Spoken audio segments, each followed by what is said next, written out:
there are two different systems, image-based robotic system, Mako, Kivis, Imageless, Cori, Navio.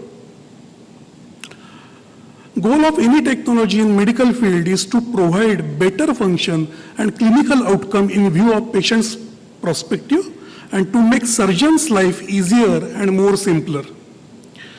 Before opting for imageless or image-based robotic of the TK, following points need to be answered.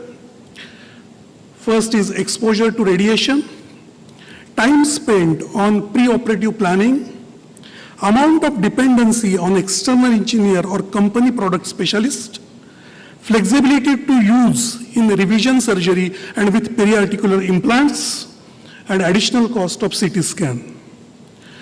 Radiation exposure, CT scan exposure can have radiation effective doses greater than 100 MSV. The recommended is less than 10 MSV. Pre-operative planning, CT-based robotic require lengthy pre-operative planning, potential inconvenience to both patient and surgeon. As Dr. Suhas Kamble already told that he want to see as a GPS first the patient data and then he want to enter the OT. So he spent twice time on patient, first in his OPD and then in his OT.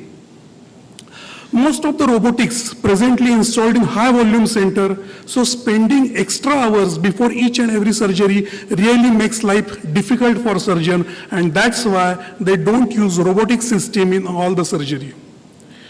Slight limb movement during the scanning is not acceptable, so many times CT scan need to be repeated and special instruments like immobilizer bar are used during the CT scan, which is inconvenient to the patient. CT scan is a static study of the knee. It does not provide information on dynamic state of the knee, which includes varus valgus stress, amount of instability on weight bearing, fixed or correctable deformity, which is very much required for planning total knee arthroplasty. All above factors again need to be added and formatted intraoperatively, and accordingly implant positioning is done or it is changed to balance the knee that further add to the operating room timing. Dependency on external engineer or product specialist planning is crux of any surgery, and asking a non-medico to put CT scan data in system and allow him to do primary planning and formatting is a big gamble.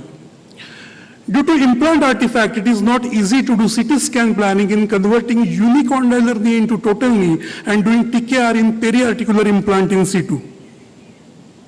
Cost, one side we talk about the extra cost of the robotic surgery, and here we want to add extra 3,000 to 6,000 to all patients for just a CT scan. On the contrary, you have seen since morning the robotic surgery with imageless system, that is the Cori, everything in operation theater. You have to give ankle center, you have to give knee center, and hip center just by rotating the hip, and within a minute you can calculate the mechanical axis of the lower limb.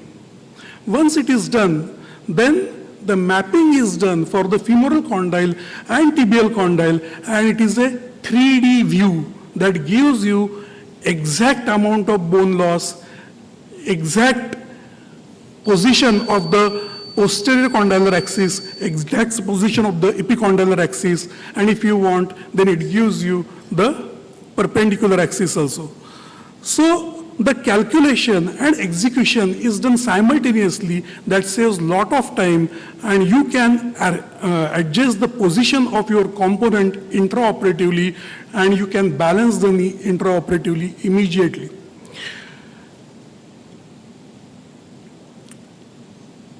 You can see AP and lateral view to see that there is no notching. And after putting the implant in your selected position, you can check for the ligament balance, and you can again readjust the position of the implant so that you get a perfectly balanced knee joint. Literature support. In literature, no study till now that compared imageless to image-based robotic system in view of functional outcome of the patient, but there are many studies which showed that excellent functional outcome and precise alignment with imageless robotic technology compared to conventional TK. There is a study in which the Mako and Navio both the system, they have compared on 7 different points, and the conclusion is that MACO is better, that is the image-based system is better considering the intraoperative blood loss and operative time. But I think since morning you have seen the live surgery which shows that intraoperative time is much less, hardly 20 minutes required for the image-less system. So I don't think this paper has any role. Improved compartment balance using a robotic assisted total knee arthroplasty. This study based on imageless Navio system showed that percentage of the patient with high load compartment pressure inflection was significantly less with imageless robotic technology. Another study, imageless robotic assisted total knee arthroplasty accurately restores the radiational alignment, radiological alignment with a short learning curve, a randomized control trial published in August 2021. The imageless robotic TKR has better alignment accuracy with short learning curve. This is my own paper published in Indian Journal of Orthopaedics. It concludes that promising results with near normal execution of planned TKA, robotic assisted TKA can be a game changer and a handy tool to improve the alignment of mechanical axis in total knee arthroplasty. So if a patient comes to you for the total knee replacement, don't waste your time in CT scan appointment. Look for where is the external engineer and whether he is available. Don't give radiation to your patient unnecessarily. Just do total knee replacement surgery with imageless robotic system. This is the present, and I'm saying today that this is going to be the future of the robotic in arthroplasty. Thank you.